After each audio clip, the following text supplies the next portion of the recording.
thank you very much for coming along to this. This is, the last session before the beer is always a difficult one, so I appreciate so many people attending. The title of this presentation, a little bit bewildering and rambling, which should hopefully give you an idea of what to expect from my presentation.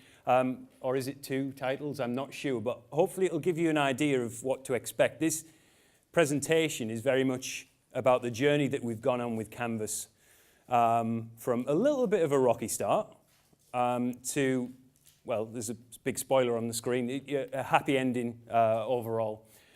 So just to go back a little bit, we started a journey for a new VLE probably in about April 2015.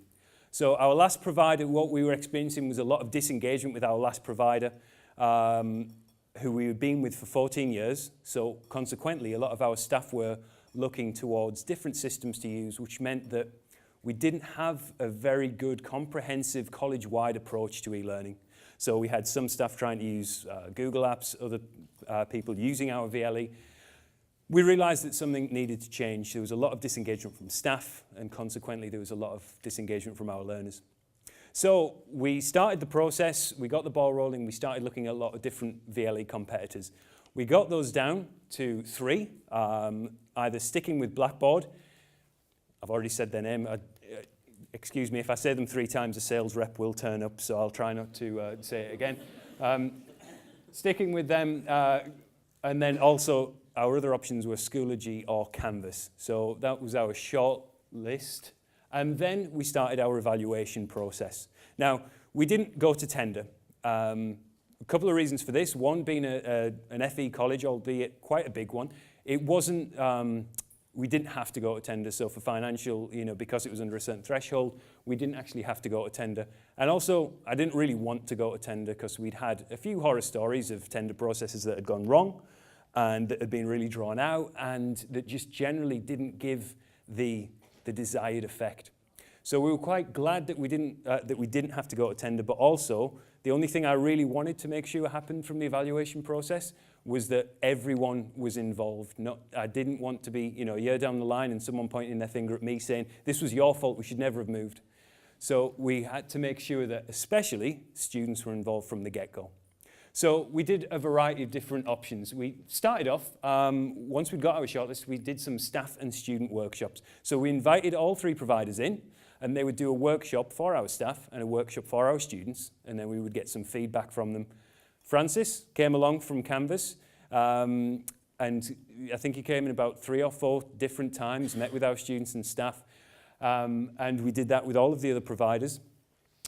We got our cross-college staff, so everyone involved in our institution was able to have access to a Canvas sandbox and play around with it, and also the other providers. And student focus groups, so we would invite several groups of students in to play around with all 3 competitors and see what they thought of it immediately. And finally, we did have a requirements list, and we wanted to see which provider met the most of those requirements. So pretty standard stuff. And these are the results from it. So very quickly, the staff and student workshops came out unanimously pro-Canvas. Everyone, not one member of those workshop sessions preferred anything else. Cross-college staff were predominantly pro-Canvas, but there was a little bit of a few people kind of saying, oh, do we need to change from Blackboard? Those were usually the people that hadn't updated it since 2004. And also, there was a few staff that were still really keen on using Google Apps as a VLE, which the argument of it's not a VLE seemed to fall on deaf ears. For our student perspective, they also were very pro-Canvas. There were a couple of them that were also quite keen on using Google. And out of the requirements list, Canvas met the most.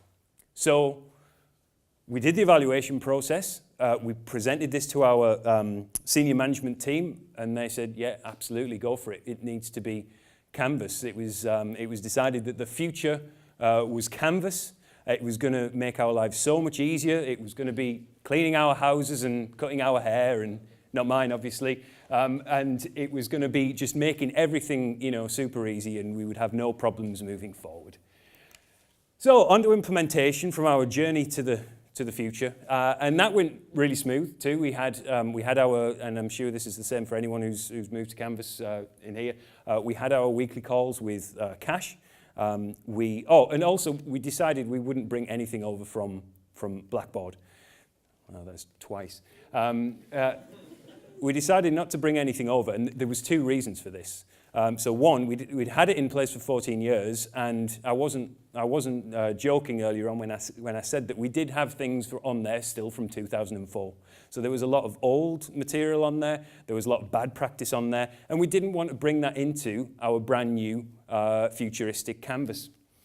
And the second reason why we didn't bring anything over is because we felt as if we gave staff the easy option, some staff would just say, oh great, yeah, just bring my course over and then I won't bother doing anything. I won't bother really getting to grips with Canvas immediately. I'll have a look at it at some point. We wanted to make sure that our staff from the beginning were having to learn Canvas and just getting to grips with all of the excellent features that we'd selected it for in the first place. So implementation went really smooth. So then it came on to training. So training for our teaching staff. So all of this happened, it was a long period of selecting our VLE, but then I think we signed with Canvas in April and we were planning on moving over in September. So we were switching off our previous system in August and then we were moving over to Canvas on August 2nd, something like that. So we came up with what we thought was a comprehensive training system, and so we started with our pre-implementation. So we wanted to get some excitement going about what Canvas was. We went into all of our directorates, we showed them some promo videos, we said this is what you're going to be able to use, this is what's going to make your life so much easier. And there was a great buzz around that. That seemed to work really well for getting some excitement about Canvas. And we also let them, of course, they could all log on to Canvas, they could have a look and play around with it. And then we went on to our core training, which was we had 2 mandatory Canvas Basics training sessions. So we did one before the summer, before all our staff disappeared, so we ran that around June. And then we also did a session in August when they came back. And over the summer, we opened our doors as our e-learning team. We said, come and see us at any time. We will help you build your Canvas courses. We will answer any questions that you've got. And then from us launching, we plan to have, once again, an open door policy, but also provide training on all of the advanced features of Canvas that we might not have covered in the basics. So we felt we were good to go. Everyone had told us how great Canvas was. We were confident that we were making the right choice, from our students to our staff to our senior management. So September came round, and the launch was a little bit problematic. Now, before you turn my mic off, Chris, I should say that it wasn't Canvas's fault why it was a little bit problematic. I think there was a few factors as to why. So it wasn't as successful as we wanted. And I think, first of all, the training. So I just mentioned, we put together what we thought was a really comprehensive training schedule. And before the summer, we noticed a bit of a shift. So before the summer, everyone was coming along to our training sessions and they were really excited. Great, I can't wait to get hold of Canvas. When it came to our training in August, when staff were coming back and they're being told, you need to get your schemes of work ready, you need to plan your sessions, you're teaching 5 hours more than you were expected to, you've got to do this. All of a sudden, people then started saying, oh, and I've got to do this Canvas thing as well. So Canvas started to become a little bit less exciting and a little bit more of oh, I've got to do something else. So there was also, of course, they started the training in June. They went away for 2 months and came back, and they'd forgotten everything that they'd learned in June. So there was a little bit of that going on too. Canvas terminology. So compared to our Canvas's predecessor, there was a lot of different terminology that staff weren't used to. What's a page? What's a module? Hang on, a module's a teach, isn't it? Oh no, and you get the idea. So there was a little bit of an issue around actually what Canvas meant in some of their terminology compared to what they were used to. No content. So I said we didn't bring over any content, which I still stand by, but at the same time, it meant that the staff that were maybe a little more apprehensive about Canvas and a bit more apprehensive about e-learning in general didn't have anything to start from, so they didn't have a starting point, they didn't have a point of reference to build on. Resistance to change, so like, you know, as I mentioned, none of these were Canvas's fault, and especially the resistance to change. No matter what we were moving to, we were going to have this. You know, if we've been with a system for 14 years, there's always going to be that why do we have to change question. Perception of having to do more. I've already done everything on Blackboard. It's excellent. I don't want to have to do it all again on Canvas. Once again, most of those people that were saying that were the ones that hadn't updated anything since 2004, and they were the ones that were really seeing it as, you're making me do more. Why are you making me do more? Why do we have to change? And also, something that was completely out of our hands was we had an Ofsted inspection in September 2016. So we launched Canvas in 2016. We had an Ofsted inspection 2 weeks later, and we went from being a grade 2 good college to a grade 3 college. So on top of having to learn Canvas, staff were then told, you need to go to this mandatory training session, you need to improve this, you need to do this, you need to do that. And all of a sudden, the excitement from Canvas goes, and it's a case of, you've just got all this, you've got this to do on top of everything else. And that's when people started asking the question, which was, you know, one of the titles at the beginning. If our futuristic view of the future that Canvas was going to bring us did start to become a little bit more clunky, and the question of why did we have to change started raising its head. So change was something we definitely realized that we needed to do. We couldn't have this. We knew we had a very short period of time to change the perception of what Canvas was and what it could do for our staff and our students.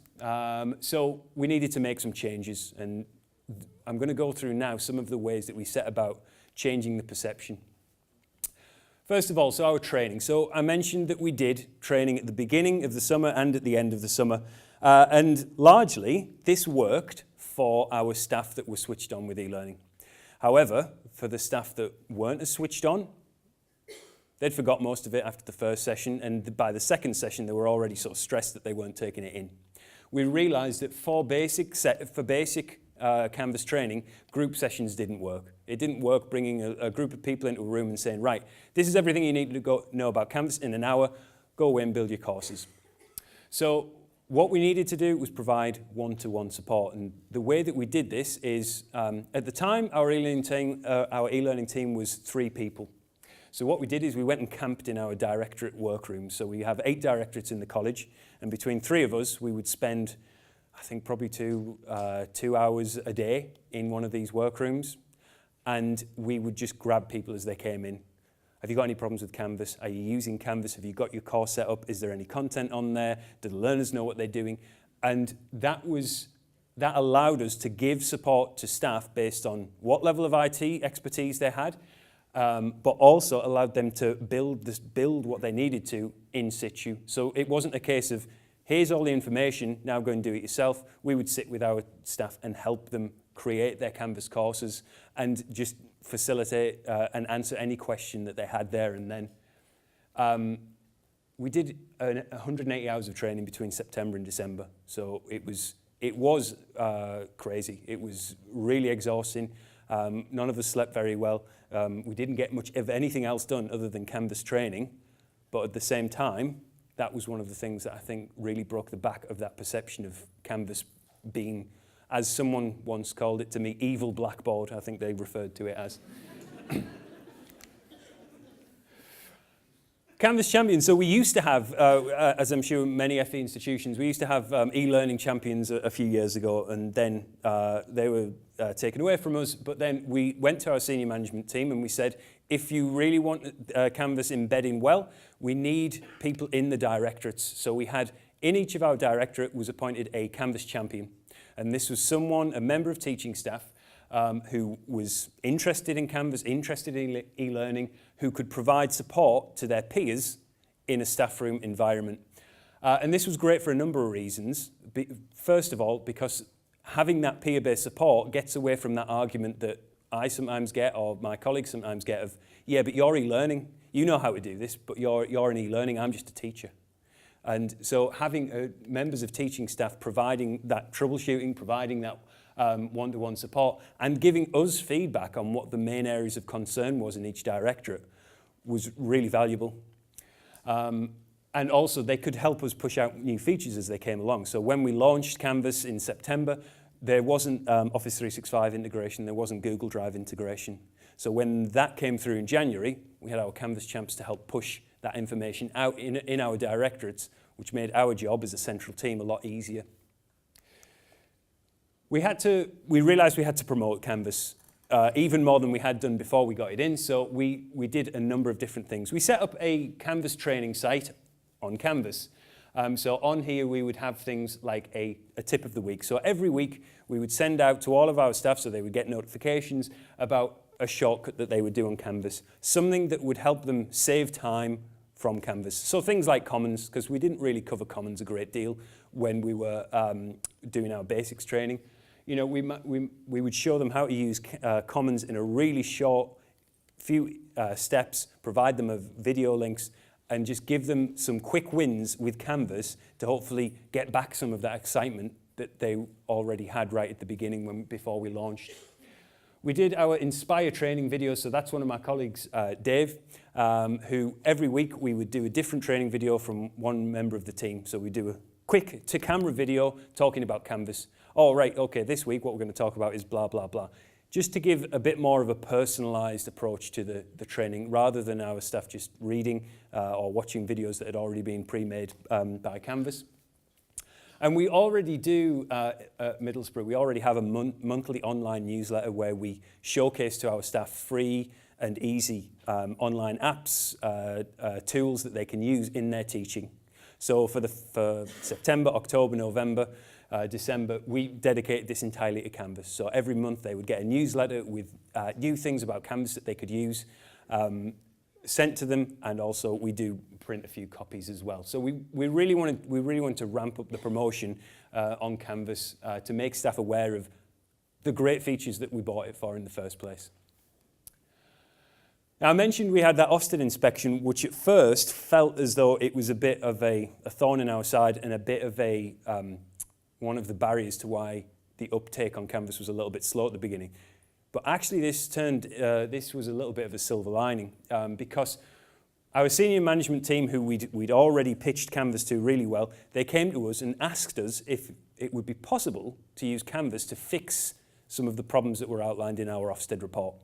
So one of the problems that was outlined was our value added was poor. For our level 3 students, for our A-level students, the value added that they were leaving the college with was poor. So one of the reasons for this was that there was a lack of formative assessment going on in the college. So they came to us and said, how can we use Canvas to increase this?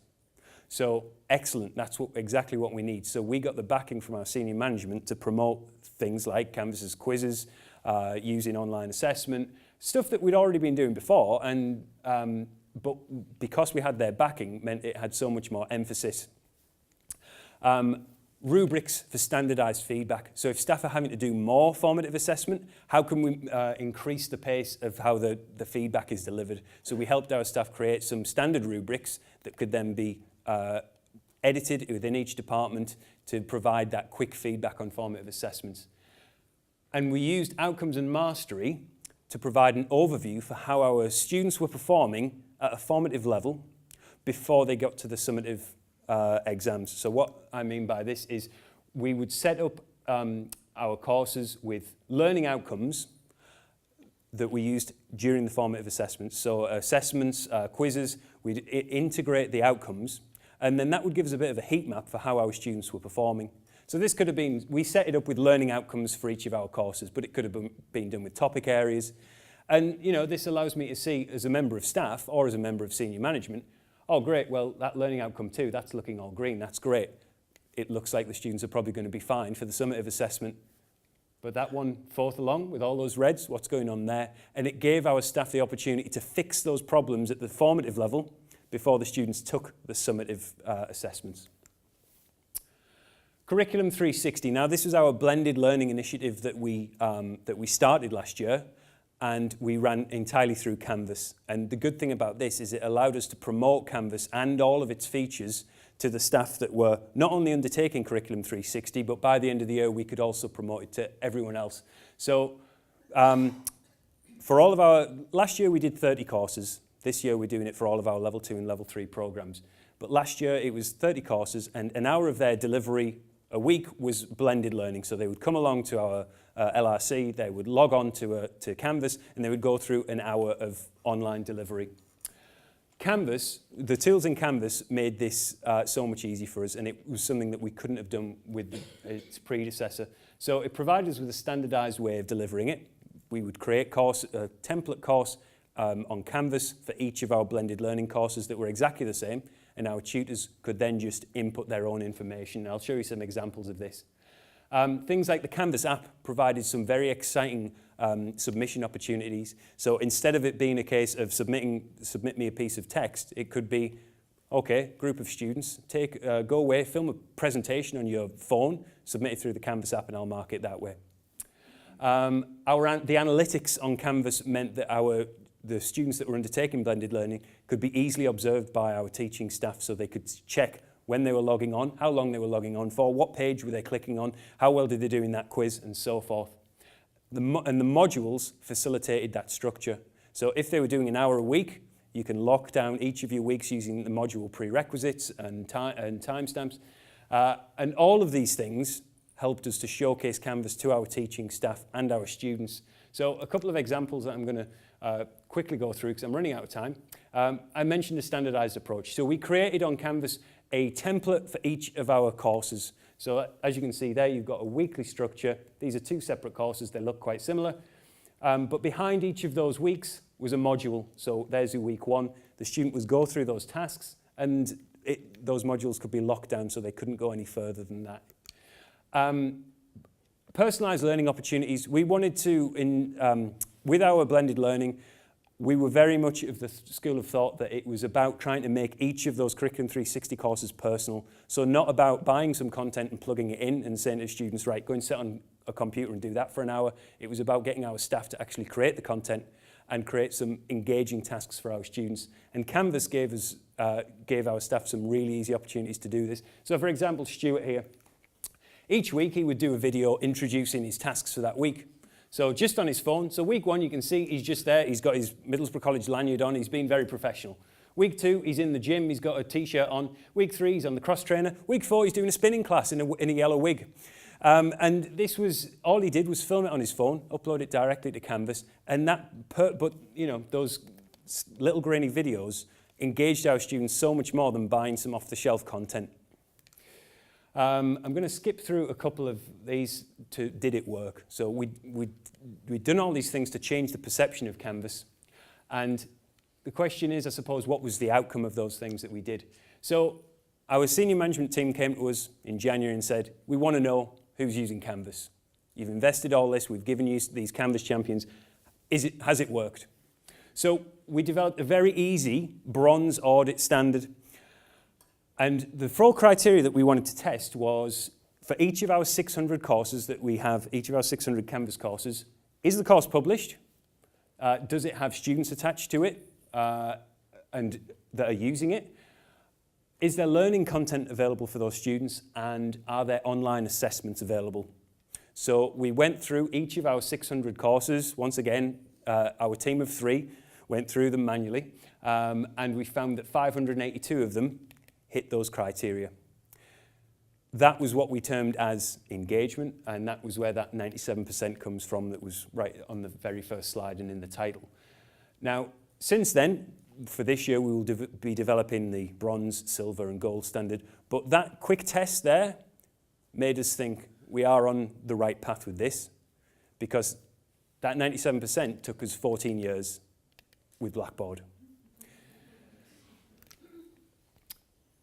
Other ways did it succeed? So those outcomes that were the problem with our Ofsted report, did the outcomes improve? Well, and I'm not saying that Canvas was completely the reason for these changes, but we went from the comment of a significant minority of students do not make progress to, at the end of our academic year in 2016, 94% of our level 3 students have value added.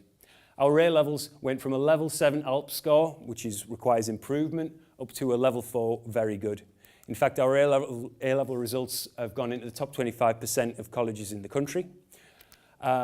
Other successes include for our HE provision, our TEF, we got the Gold Standard TEF Teaching Award, and one of the comments was that we have outstanding digital resources.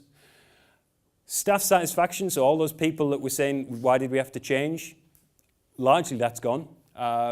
Based on the results that we get on a bi-weekly basis from Canvas show that our learner access and engagement is high. And our Curriculum 360, our blended learning approach that we used completely through Canvas, that's now on all of our Level 2 and all of our Level 3 courses. We run 200 blended learning sessions a week through our LRC.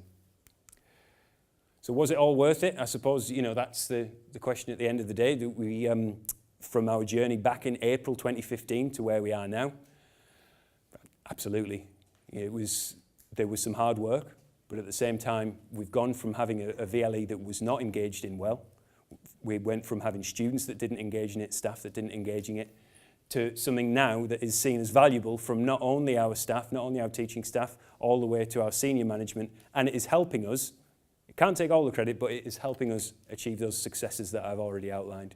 So that utopian view of the future of Canvas is back. We are back to the future now, and that's it from me. I hope I haven't rambled too much, and I hope my nonsensical pictures haven't confused too much. By the way, if anyone knows where these pictures are from, come and find me at the end. We should be friends. Thank you.